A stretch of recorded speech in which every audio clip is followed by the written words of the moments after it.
After two initial limited series, the ongoing Astonishing X-Men began its run in 2004, with Joss Whedon on script duties and John Cassaday on pencils. I'm not entirely sure if Whedon was aware of the different demands of comics as compared to TV, but he was unable to produce his issues with Cassaday in a timely fashion, and this impacted what was generally positive critical reception to his work here with Marvel Comics. Some of these issues were out of Whedon's hands, of course, as Cassaday was contracted to draw other Marvel titles, and this overlap caused production problems. Similar issues dogged the preceding New X-Men, though they coped with those issues by using fill-in artists. I was interested to pick up these books and look at how Whedon transferred his skills to the comics medium. Specifically, I was going to look at elements of mirroring in character and plot structure, expecting something fairly sophisticated. With Whedon on writing duties, I assumed that the theme of a sleeper, such as the early mutant child and the predestined mutant who was predicted to destroy the break world, was intentional. This could be taken to be a broad comment on the nature of the human condition and the fact that people are unpredictable. More precisely, within the X-Men comics canon, it could be said to refer to the old X-Men chestnut about judging an outsider's character by his, in quotes, mutant cover. Part of this theme of having a sleeper would be the continuation of Grant Morrison's Cassandra Nova storyline from New X-Men, as a subplot involving Emma Frost. As well as Frost, we have Ord, Colossus and Danger, who are all waiting in secret. The sleeper theme is also central to the mirror Whedon uses to bookend the entire run, with a sacrificial element for Colossus and Kitty, in which they essentially swap roles and invert each other's experience. Although he selects some aspects of X-Men canon well as narrative fulcrums, such as the Cyclops-Jean-Wolverine triangle, he supposedly had not researched the previous treatments of a mutant cure in the comics. The idea of the cure does, however, fit well with the idea of a person's nature and a sleeper theme. The very first page could be something hauntingly disturbing from a Buffy comic. There are several themes there in the first two pages. We see family, mutant power as a threat to the family, the benign power of science counterposed with the shadowy oversight by an alien intelligence.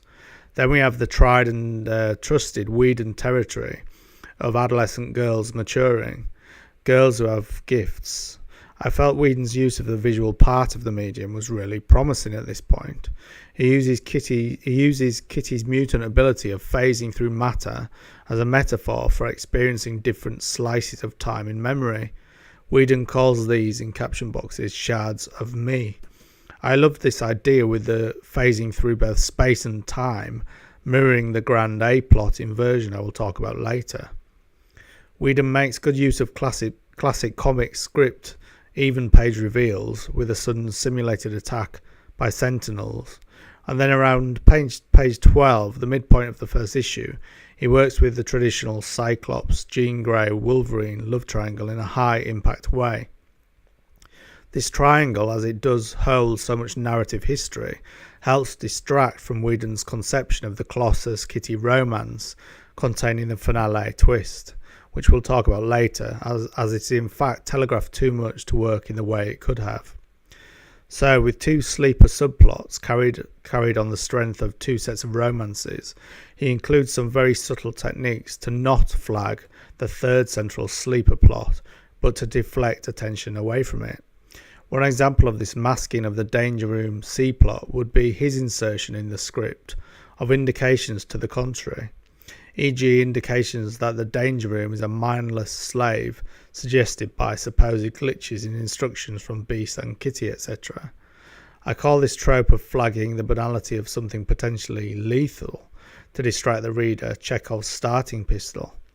Now, feel free to name this trope in the comments if there is an official title for it, but I couldn't find a naming of this Chekhov's gun subset in which a character who is repeatedly highlighted as banal and even ineffectual is often extremely lethal.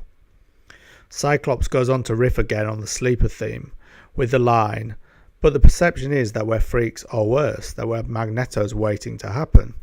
So Whedon, via Cyclops, foreshadows the whole break world A-plot that itself mirrors this child at the very start of the run who murders her own family.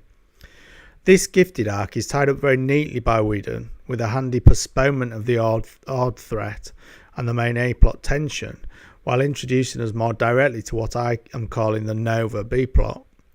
In summary, while the idea for Colossus and Kitty is strong and powerfully tragic, I don't really like Ord or his character design.